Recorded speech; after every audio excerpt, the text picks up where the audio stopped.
Mesdames et messieurs, bonjour et bienvenue à cette session d'information depuis le studio Reiki Amadougou.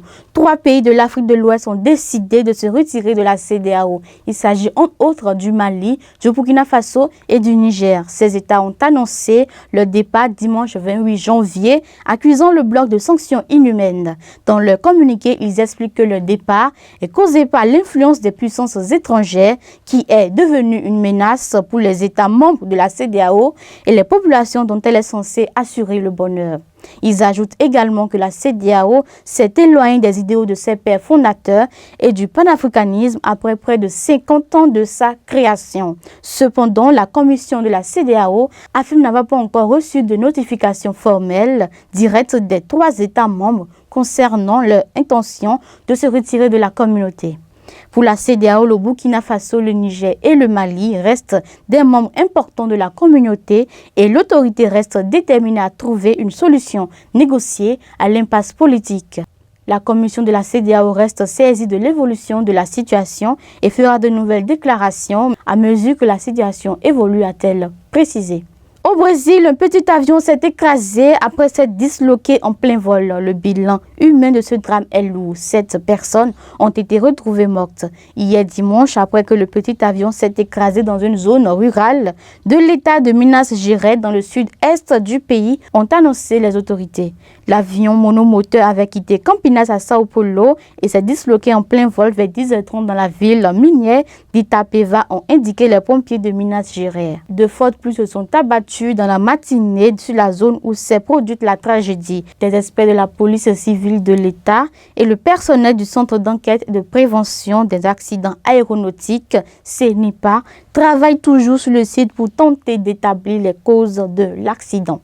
Après plus d'1 an d'une interdiction finalement annulée par la Cour suprême, la corrida a repris dimanche 28 janvier à Mexico, la plus grande arène au monde de la tauromachie, à la grande colère des anti-tauromachie qui se sont manifestés.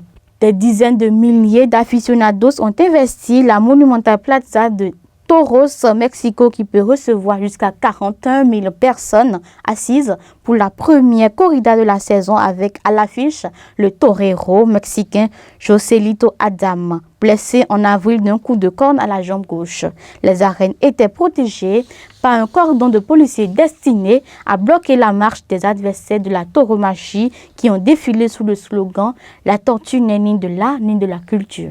En République démocratique du Congo, des centrales électriques installées par des entreprises chinoises ont permis d'éclairer certains quartiers de la capitale. À Kinshasa, à l'exception du centre-ville, la plupart des habitants doivent encore vivre dans l'obscurité une fois la nuit tombée. Seules les voitures qui sillonnent les rues leur apportent une petite lumière éphémère.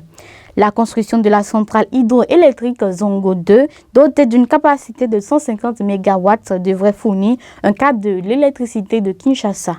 L'achèvement de cette ligne de transmission à haute tension a permis d'acheminer l'énergie de Zongo 2 jusqu'à la sous-station de Kinsuka à Kinshasa afin de l'intégrer au réseau national. Le candidat de centre-droit Alexander Stubb du parti de la coalition nationale de Finlande est arrivé en tête du premier tour de l'élection présidentielle dimanche 28 janvier avec 27,2% des voix recueillies selon le décompte de la quasi-totalité des bulletins de ce scrutin.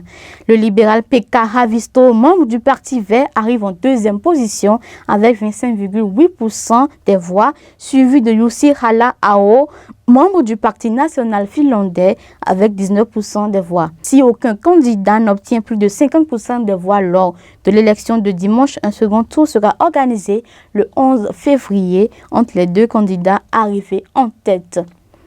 Information sportive pour clôturer cette saison CAN 2024, la RD Congo et la Guinée qualifiées pour les quarts de finale. La République démocratique du Congo est venue à bout de l'Égypte à l'usure. Au bout des prolongations, un partout et d'une séance de tir au but à rallonge 8-7 buts, durant laquelle les gardiens se sont présentés au point de pénalty. Les Léopards l'ont emporté à San Pedro pour décrocher les tickets pour les quarts. Le stade a exulté quand le portier congolais a réussi le sien et envoyé la RDC en quart de finale après 50 ans de frustration contre l'Égypte.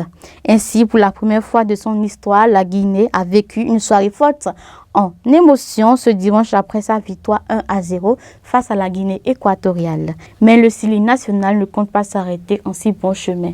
Ce sera tout pour cette session d'information. Merci de nous avoir suivis et à demain.